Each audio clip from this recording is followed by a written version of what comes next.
I think we'll just start. We'll let everyone introduce themselves. If you want, Jeff, if you want to start on that side, and then we'll come back. Hi, I'm Jeff Perlman. I'm the president and founder of Bright Power. We are a almost 12-year-old company that focuses on providing comprehensive energy and water management services to multifamily building portfolios. So we work with about 20,000 buildings across the U.S. Okay. I'm Chris Happ, CEO and co-founder of Goby. We have about 1 billion feet in our platform that tracks and distills multiple information sources in commercial real estate to provide actionable insights into energy, water, waste, and sustainability performance.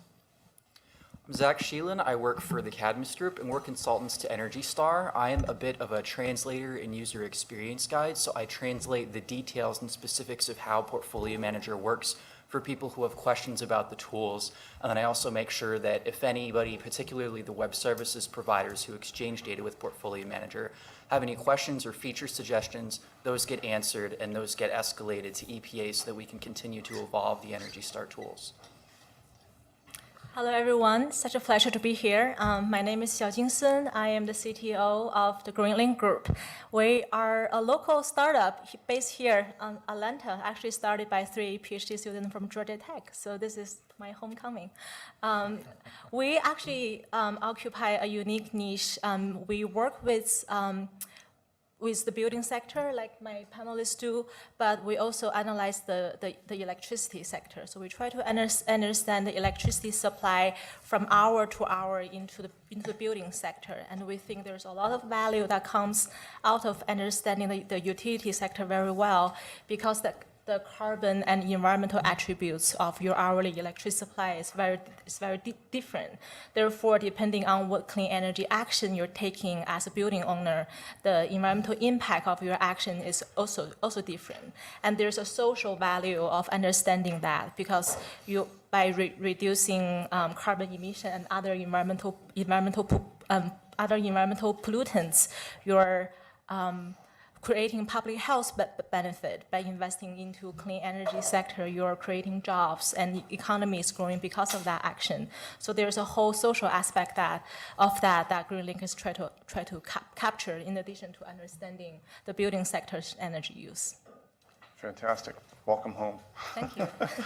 And for those who didn't catch my riveting panel discussion, again, CTO from Retroficiency, but also Ecova is an energy and sustainability management company. They service about 700,000 sites in the US on the facility side, and then we deal with about 50 utilities on that side for energy efficiency and customer engagement. So as you can see, we have a broad perspective here from, Xiaojing to Jeff and that, so should be an interesting conversation. We'll probably just go round robin with the questions, and so to get started, everyone has a broad perspective.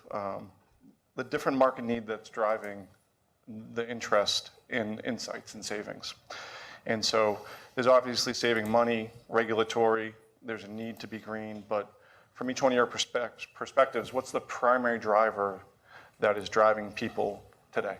And so, Jeff, we'll start with you. So I think if you're asking for drivers, I think that probably the regulatory and compliance stuff is where there's a driver towards wanting it. I think that, and so there's benchmarking laws, they're getting more common, and so that's a driver. But I think that for us, we're really focused on how we can provide real value, because I think that the benchmarking programs are great. We're based in New York. New York is one of the first big city to do benchmarking, and we found that the fact that people now had to benchmark, meaning report their energy usage every year, meant that some of the folks who realized that it was a good idea to do had an excuse to sort of go to their bosses and be like, yes. Now we really have to tackle this problem that we know that we have to solve. And so, we're really interested in not just providing a compliance service, because it's pretty low value, actually. That's a kind of race to the bottom, and not providing a lot of value to our customers. Instead, we're interested in finding those opportunities where maybe there's some compulsion, and so that could be from the other area that we're seeing it is from investors. In real estate too, but whether it's through compliance or investors, and then being able to go back to them and say, yes, you have to do this for compliance reasons, but actually there's so much more we can do here.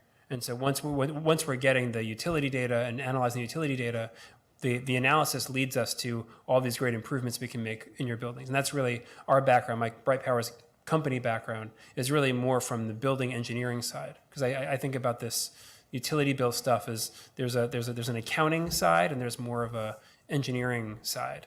And so like we want to see the bills and do the analytics so that we can take what we know about how buildings operate and make your buildings operate better. Fantastic. Chris?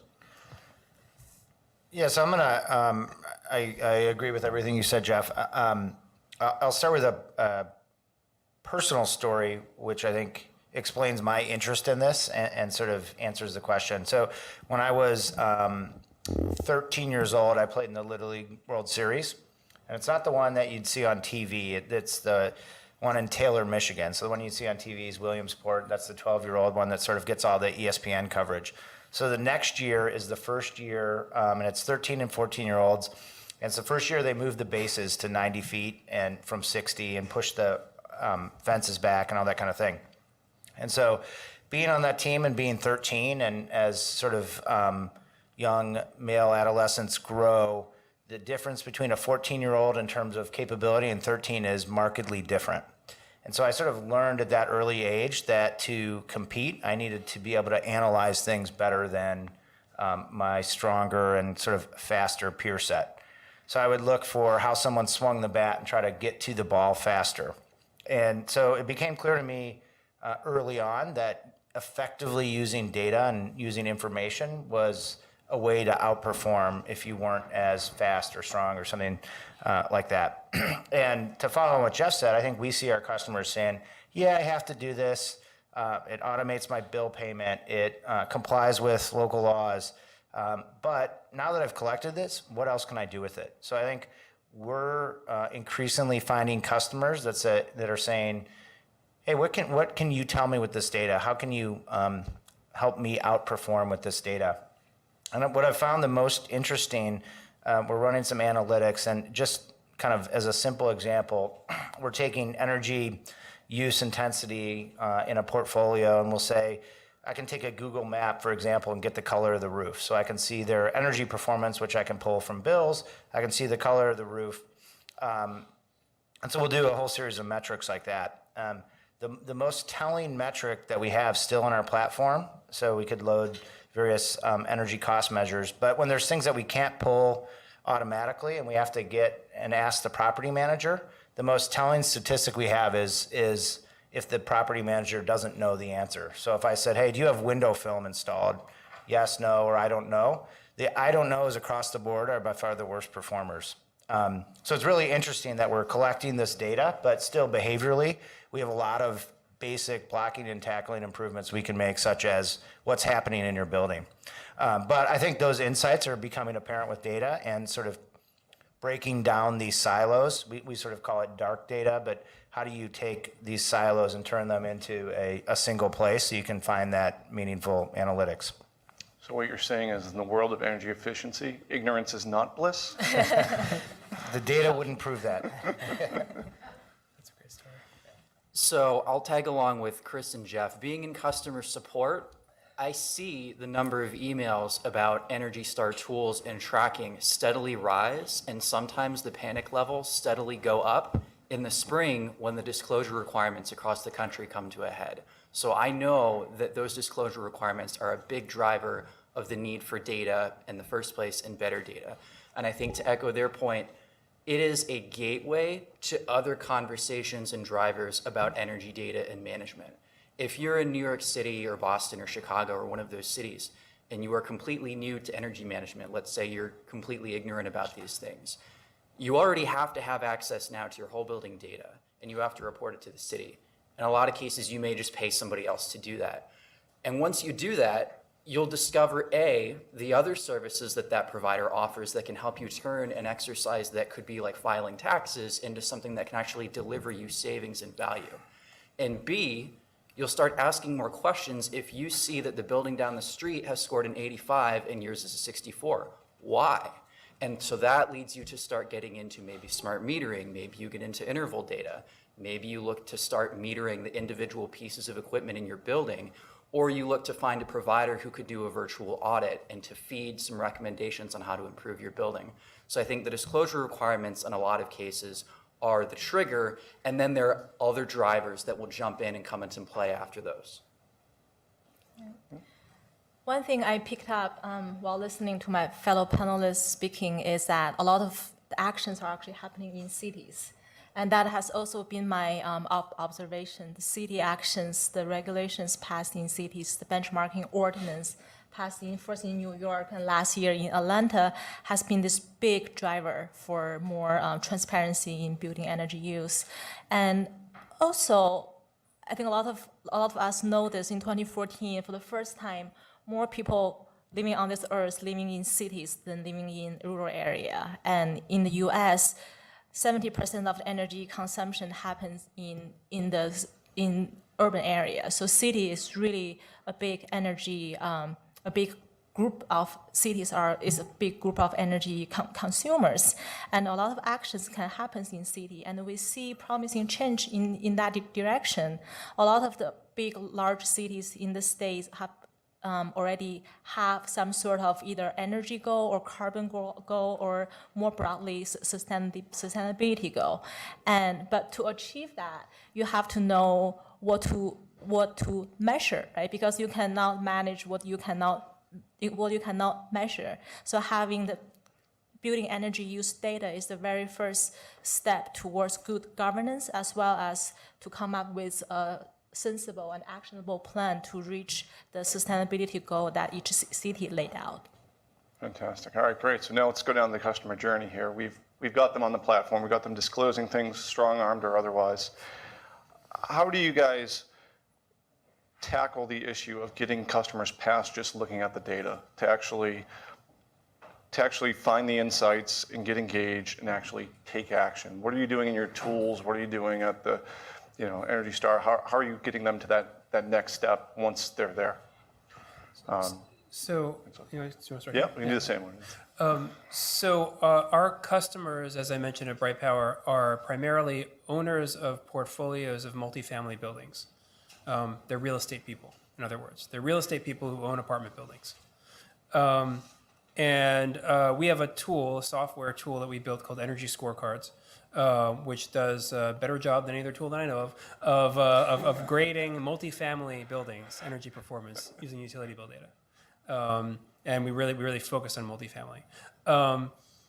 But we also, and so when we started building it 7 years ago or something, the idea was, okay, we could create this tool, we'll put it out there, and our customers will be able to use it. We'll be able to see that their building got a D. We'll be able to see that it got a D in heating, and then they'll go out and fix the problem. And so we can go, just make money like SaaS businesses are supposed to, and we can go off and, to fancy, nice, warm places. It turns out that what our customers, even if they can get the data in, which we generally have to help them with, then once they get the analytics back, so what do I do with this? Because they're not energy people, they're real estate people, and energy is only a small part of what they have to deal with all the time, even if energy is in their title. I know a big real estate company, he's the energy and engineering manager, and he spends 80% of his time on non-energy stuff because they've got lots of other things going on. And it became clear that they needed a real partner, not just a tool. And so what we've found is that it's really important that you have to understand who your clients are. You need to meet them where they are. And when it comes to this energy stuff, there's a limit to what a tool can do. And in general, especially for the multifamily real estate industry, where your typical building doesn't have anybody with any real sophistication at the building, the way you might in a large commercial building where you have a real sort of operating engineer on site.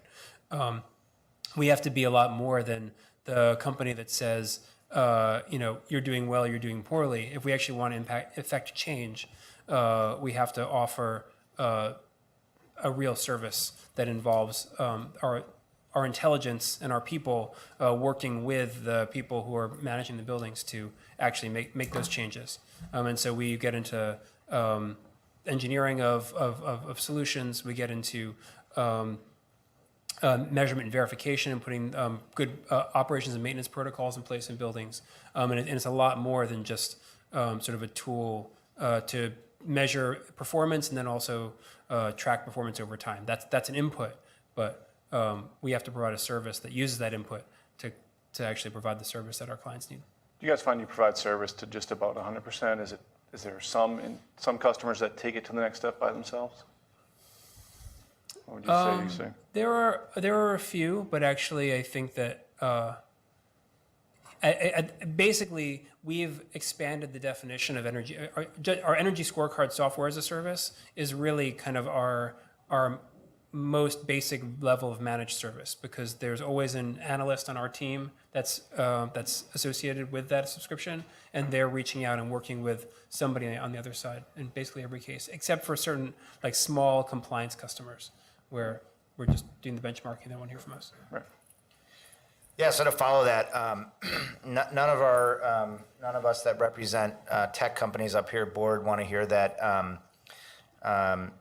SaaS doesn't quite work for this. But I think, yeah, right. So We're all friends here. It's okay. Yeah, but it's happening, right? So if you look, even some of the companies here that are sponsoring have been acquired recently by professional services company to build a what we call a tech-enabled service. So is the multiple the same as Uber, where it scales infinitely, perhaps? No, but that's what we found, similar to Jeff, that the market does not want this or is not ready yet for this TurboTax-like approach, where I can kind of drive my way through software to kind of sustainable bliss, if you will. We're trying, it sounds like much like Jeff and I'm sure others, to kind of curate this journey, right? So if we say, what's your goal? How do we use software to kind of gamify and nudge people along this journey? It's not, in most cases, that the software is actually making this happen. You can kind of guide people, but you're still relying on them. There's still people that might make behavioral or physical changes to a building based on the analytics.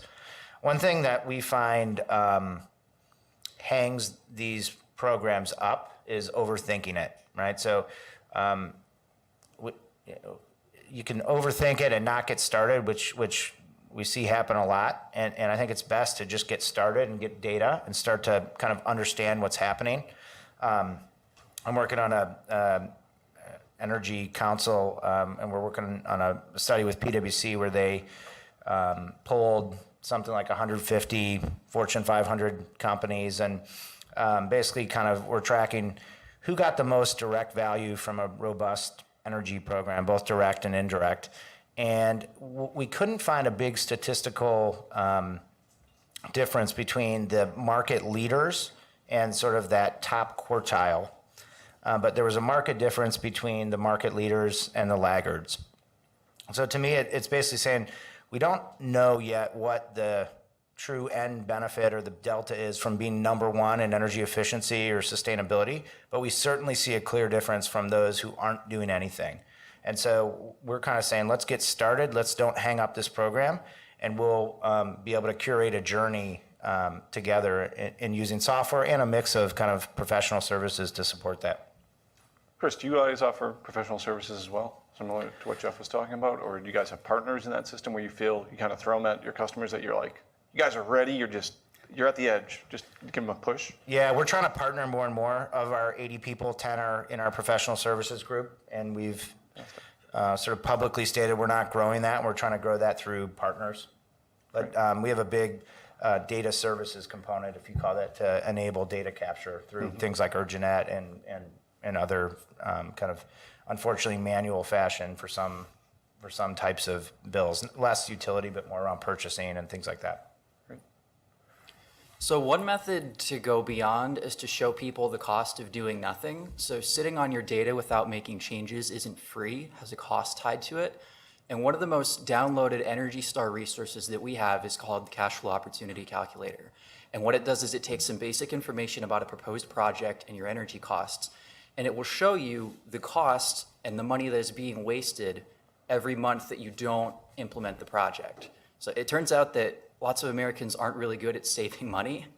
So if you frame it as you are losing money right now, here's how you stop the bleeding, that is a more compelling case psychologically than saying, if you do ABC, you can save this much money. So that's one method of doing it. Another method is using the power of competition. So a couple years back at an Energy Star partner meeting, the beauty company L'Oreal told us a story where they had installed sub-meters on each floor of their New York City office building. And they started a competition amongst those floors to see who could save the most energy. They printed out some fashionable Post-it notes, and they said, while you were out, energy was wasted, and they had check boxes. And so they multiplied their energy management staff from 1 or 2 or whatever it was into this full team of building occupants that was constantly managing energy. And it caught on. People were leaving the Post-it notes, the doors of all the executives who were wasting energy, and it was a ton of fun. And they got a lot of uptake because it's a way of expanding that energy management team by motivating people who aren't normally thinking about energy. And so similarly, you can also use just general recognition to move the needle. So Energy Star has Energy Star certification for top performing buildings across the country. We've got over 28,000 of those certified. It's a really coveted recognition. And you can also recognize internally the individuals who are responsible for big energy efficiency improvements. I know USA Real Estate told a story where they were very creative with how they recognized their professionals to really push beyond that low-hanging fruit. And so they were giving out things like NHL hockey tickets to the engineers who achieved the biggest energy reductions in their buildings. So getting creative with competition and with recognition is a big driver and a way to move the needle a little bit. That's a good point. Another interesting insight I learned from working our customer is sometimes it's useful to tell them how much money they will be saving by engaging in more energy efficiency and renewable energy actions. But a lot of times they hear that over and over again, and we keep hearing from panels we came before us that energy saving is large from our perspective, but it's relatively small from a large multinational's perspective. It's just not enough to move the needle. But what we find interesting is when we throw on top of the dollar amount of saving, other type of social savings, like if you do this, you're gonna create so much job, and you're gonna investing in local economy, and the economy expand as a result of your action. I instantly have my clients action because they realize that is definitely something good for their brands.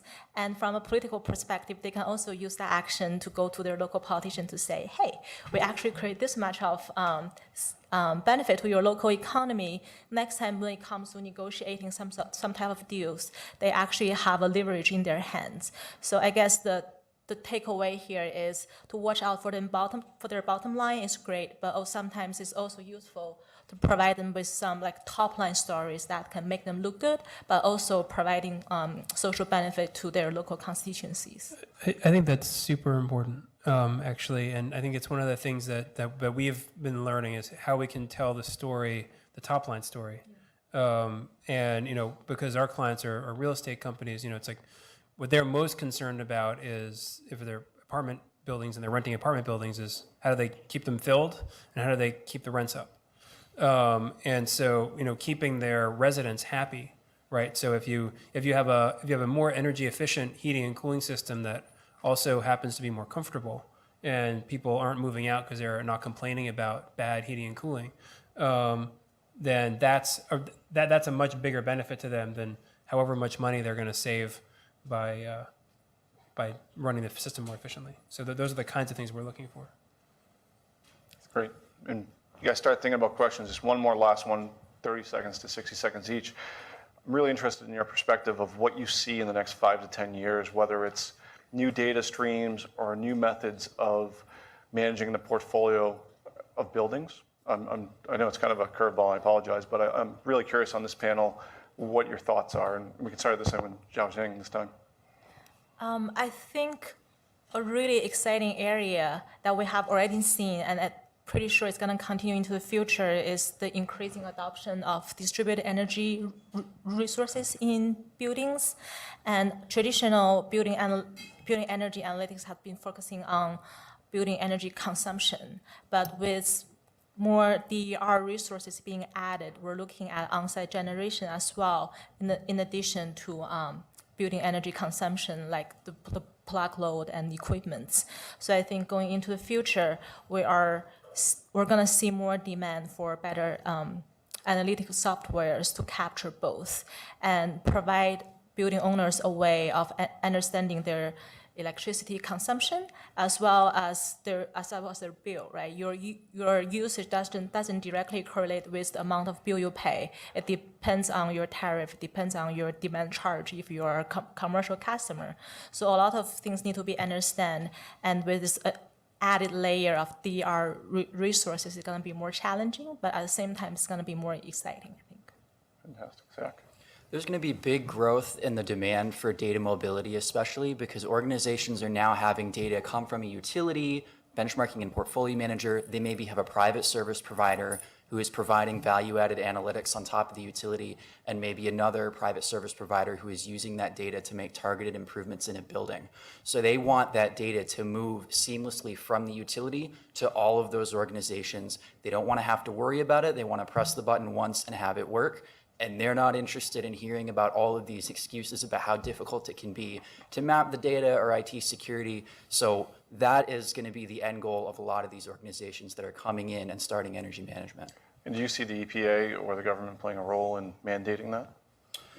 Not so much mandating, so much as making the tools more easily able to push data back and forth. I know we've made some changes and are still making changes to Energy Star Portfolio Manager to make it easy for you to share large amounts of meters and data with a web services provider who can update that automatically. So we're trying as much as we can to smooth that process and to give providers options for how to map that data to their own database so they can seamlessly assimilate new portfolios of buildings. Right. Just to add one point to Zach's point, I know Energy Star Portfolio Manager is also able to communicate with eGrid, right? And that's providing additional layer of information, which is the composition of the energy composition of your electricity grid.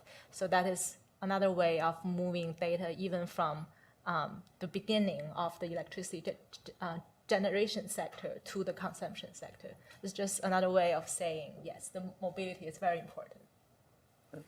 So I'll take the 10-year window. There's talk of a technology which is basically how Bitcoins work called blockchains, which is basically how credit and payment will move from large institutions to kind of people. And so I can see that playing out in energy efficiency and carbon taxes, right? So if I can generate energy, can I sell it on the open market, or do I have to be a utility? Well, with this concept, much like I could post a song and every time someone downloads it, get paid through this blockchain or Bitcoin concept, 0.0006 cents, I can now sell energy through this process and or trade carbon taxes and credits through this. So I think there'll be a tie to taking this data and then tying it to real financial benefits that are above and beyond just NOI at an operating level. I think that some of the things that Xiaojing was talking about how things are getting more complicated with distributed energy resources, and there's new ways of interacting with the utility grid, providing voltage regulation and frequency regulation, other services that end customers are able to do. All that complexity means that we can't actually expect, and real-time pricing signals as well. All that complexity means that we can't expect the actual end users to be able to manage their own energy.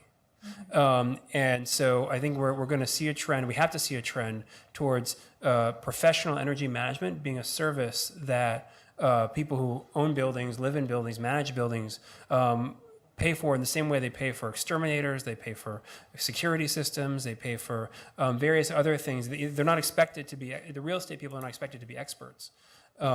Rather, they hire experts. And energy has sort of been behind the curve on that. But I think we're going to see the professionalization of energy management as something that people contract for.